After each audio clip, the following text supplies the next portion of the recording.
Good morning, students. I welcome all of you in this session of English language. In the previous session, we studied the poem There Is Another Sky written by Emily Dickinson. Today in this session, we are going to discuss all the figures of speech in this poem. Students, before we study the figures of speech in the lines of this poem, let us discuss what is meant by figure of speech in English language. Students, let us look at the definition of the figure of speech. I read the definition, you read and listen to the definition of the figure of speech. Figure of speech is a literary device in which language is used in an unusual way to produce stylistic effect. Students, in this definition, I have purposefully highlighted some words to explain the term figure of speech. In this definition, the words literary device means that writers or authors makes use of various devices like rhyming words, rhyme scheme, figure of speech, etc. to achieve expected effects in the piece of their writing. So, figure of speech is one of these devices. Secondly, the word I have highlighted is unusual means the language used by the poet is not literary or ordinary. It means the words or phrases used by the poet have different shades of meaning. Thirdly, stylistic effect means that the poet wants to give additional meaning to the words and phrases in the poem. Moreover, the poet desires to make the language livelier so that the poem should be pleasurable for the readers. I have simplified this definition so that you understand exactly what is meant by figure of speech. I read this simplified definition of the figure of speech. Figure of speech is a deviation from ordinary use of language to increase the effectiveness in poetry. The word deviation means going away or departure from the ordinary use of language.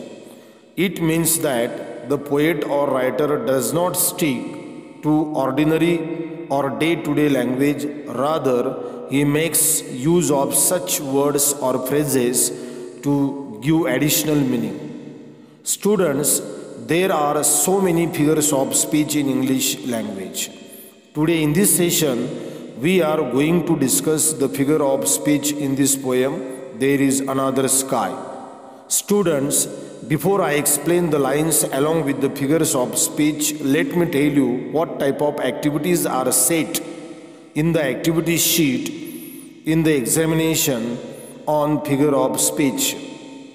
Students, sometimes lines of the poem can be given in the activity sheet and you are asked to find out and explain which figure of speech is there in the line of the poem. Unless and until you fully understand what does particular figure of speech mean, you may not identify and explain correct figure of speech in the given line. So make sure you understood all the figures of speech in detail. Secondly, you can be directly asked to point out one or two lines of the particular figure of speech from the given extract, and of course, you will be expected to explain why this line is an example of this figure of speech. Moreover, you will have to mention the evidences to prove identification of this figure of speech. Now, let us discuss the figures of speech in the poem. Look at the first line, There is another sky. Students, this line, There is another sky, is an example of metaphor. This line is an example of metaphor because there is an indirect comparison between another sky and ideal place. So when two different things are compared without the markers of comparison like, as, so, like. So this line is considered to be an example of the figure of speech metaphor. Look at the line, and there is another sunshine. In this line also we have again the figure of speech metaphor, because there is an indirect comparison between sunshine and joy. If we consider these two lines together, and there is another sunshine, though it be darkness there, it is an example of antithesis, because in this line two opposite ideas like sunshine and darkness are stated together. These lines are also an example of alliteration, because three words begin with the same sound, that is the, in, there and though. So sound is repeated here for 3 times. Now let us come to the next line. I read the line, never mind faded forest Austin. This line is an also example of alliteration, because in this line the sound for is repeated twice in the words faded and forest. So students, when the same sound is repeated in the same line of the poem, that line is known to be an example of the figure of speech alliteration. If we consider the lines never mind faded forest Austin, never mind silent fields, these lines are example of repetition, as the words never and mind are repeated 2 times, twice here. Students, let us look at the line, second line, never mind silent fields.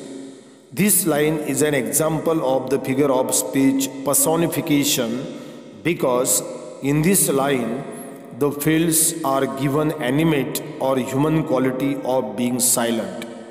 So students, when inanimate objects or abstract things are personified, in that case we have the figure of speech personification. Students, let us see the next lines.